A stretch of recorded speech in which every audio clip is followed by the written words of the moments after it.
Holy reinforcement frame, Batman!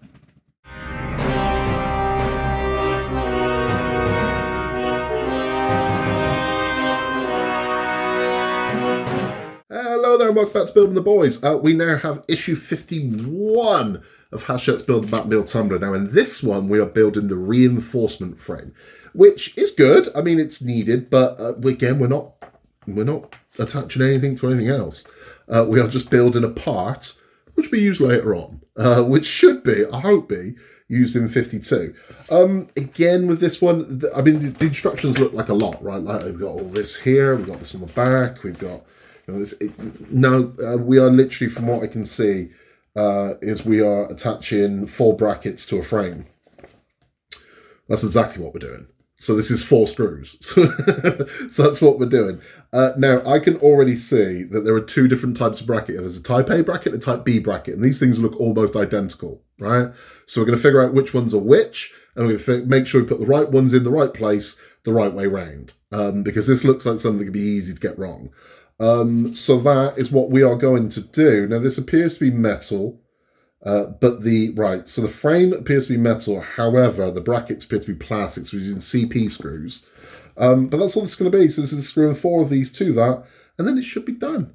But without further ado, let's get this one open, let's get this one built. At the end of this one, we'll be discussing Superman Returns. It's now finally available for the public to see. It's going to be released across the world to huge fanfare, and we're all going to love it. Are we? We'll find out. If you haven't yet, please remember to like and subscribe. But without further ado, let's get into it. Okay, so here is 51, and let's see what's inside it. Bloody great frame. 3 bags. Okay, 1 more box for recycling. 1 paper for recycling. I mean, it's a nice big old piece of metal, which is always good. We're always happy with metal. That's good. What have we got over here? So we know this is... So those are going to be brackets. That's our CP screws. Okay, right. So let's take a look at these brackets. So this will be 1 type. So keep those ones there. This will be 2 type. Right, but I can already see those are shorter. Right.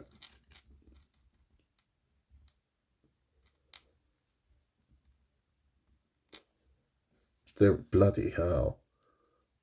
There's very little difference between the 2. Christ, there's practically no difference between them. Right, we'll figure out exactly which one's which with those. Right, so that's all 4 brackets in the right way. Now, I've not screwed these in. What I figured out is this has got absolutely nothing to do with length. It's got everything to do with lug. So on the bottom of these, there is a lug. Now, these all look the same, but they are not. Let me get a pair of tweezers and I'll show you exactly what I'm talking about. Right, so... this is your part. Now you can see there that there's access all the way through. On this side, you can see this piece here is built up. Okay? So when you put one of these in, the built up side should be facing that way on this. So that's going to slot in like so. That's how that's going to go. That's how you know which one goes where.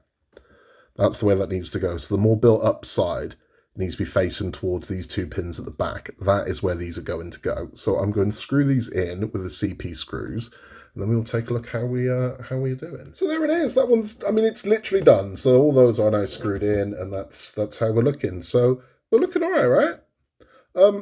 It's a summon of nothing for now, but it's all relevant. It's all going to pay off. I believe this is going to attach to the next piece in 52, and then I think our engine is going to be connected into this. I could be wrong, but I think that's what we're doing.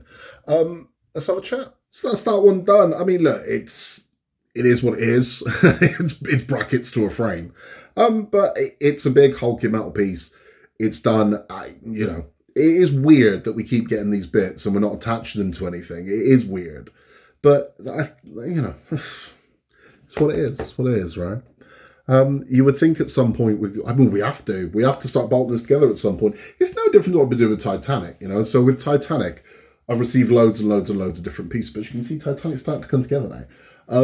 But we for the longest time, we've had bits of this and bits of that and bits of, but we're at a point now where, well, there's nowhere else to go. This has to go together. And that's where we're going to get to with this. It might be another 6, it might be another 12 before we get there. But we are going to have to get to a point where it's like, right, we're going to have to start assembling vehicle. There's no two ways about it because there's no more bits to build. We got to start putting the vehicle together. But it'll be interesting to see when we get there.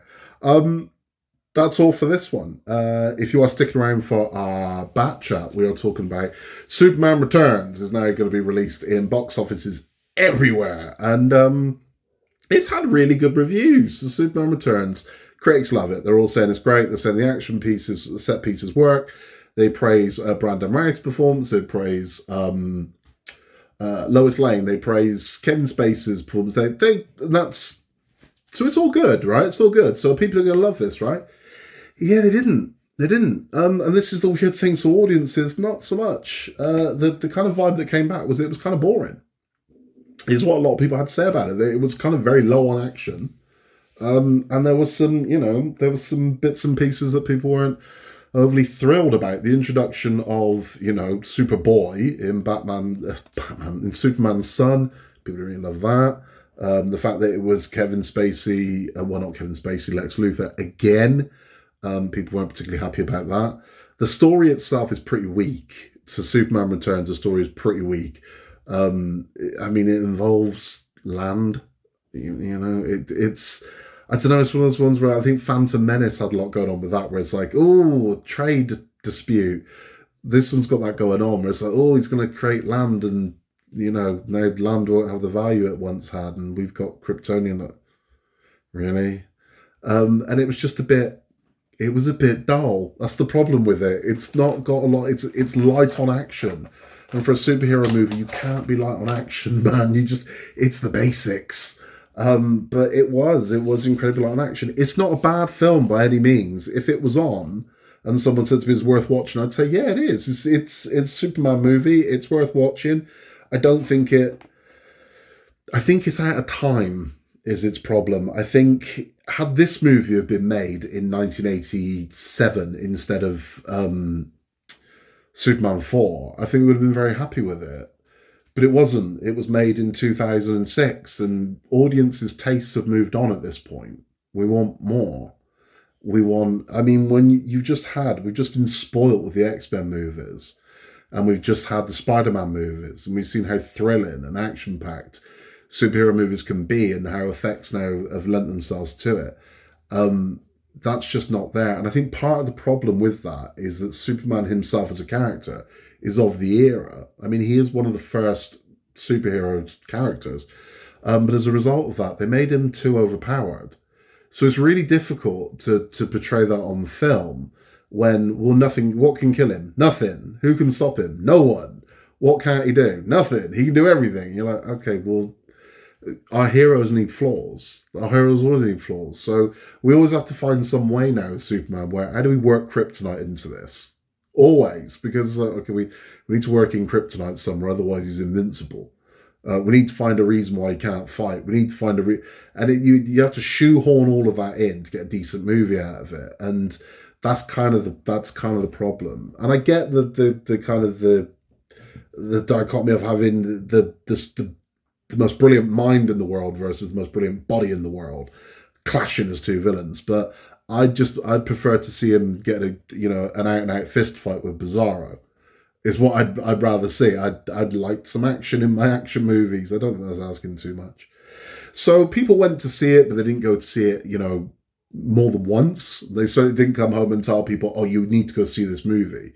Because it did all right. Now domestically, it was the highest grossing film of 2006.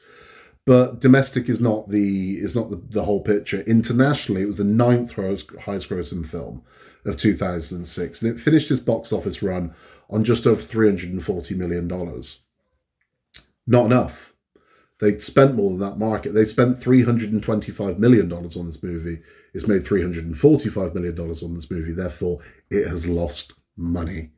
When all's said and done and you start looking at, the dust starting to settle, and did it make money? It made more than that, because when you go into television sales and rental sales and things like that, it probably bumped it up to about 400 and something million, which still isn't enough. They needed that movie to make $700 million. That's page one. And it didn't. So it just didn't, it wasn't the hit they wanted it to be. it was a hit if you hadn't spent so much money on it. And that's the problem. It's not that it's a bad film. It's not that anyone in it is bad. It's not the script is bad. It's just not at that level that it needed to excel it to the next one. So it's fine, is what it is. But it's too much money to just be fine. It needed to be bloody spectacular for the amount of money they spent on it. And that's the problem. It's a really weird one, Superman Returns. It's not bad. You can't say it's awful, because it isn't. And you can't say it's a bad movie, because it's not. It is what it is. It just costs too much money. That's what it is. It's something that you paid that much money for, and you couldn't get it back because it just cost too much and people just didn't want it. So that was what hurt it. And I think that's a little unfair, and it's got to be quite disheartening for everybody that was involved in that film. Go, right, so critics liked it, audiences kind of liked it. It did do money, but not enough. It's disappointing, and it wasn't just the film that didn't take enough money. This is where the realization that audiences aren't into it came in. So the toys that were released for Superman Returns, and there were a lot of toys released for Superman Returns, weren't selling. So they wanted this to be they wanted toys to be number one toys at Christmas. They weren't even in the top 10. And very soon, discount was happening en masse on Superman toys. So these were getting massively reduced. They were peg warmers. So I remember up until about 2000 and... Put it this way, this movie came out in 2006. My son was born in 2010.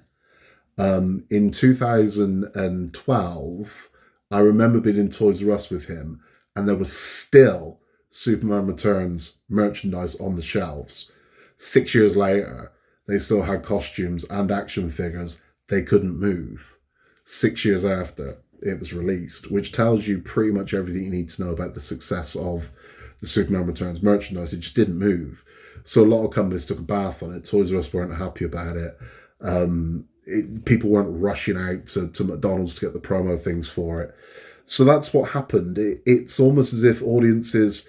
It's not they don't want Superman. It's that they've had what you delivered before. They don't want it again, I think is what it is. They don't want this version of it again. And that's what it was. So this version very much... I mean, even down to the intro credits, Marlon Brando, former footage being used in it. It was of its time. As a homage, to the originals, it's beautiful. As something audiences in the 21st century want to see, it just wasn't. And that's the reality of it. We're going to talk about the fallout of that. What was supposed to happen had this have been done well, and then what did happen and why it happened in the next one. So we'll be back very, very soon with issue 52 of Hachette's Batmobile Tumbler. In a world where you can be anything at all, just be nice. Please remember to like and subscribe if you haven't yet. And remember, Gotham needs us.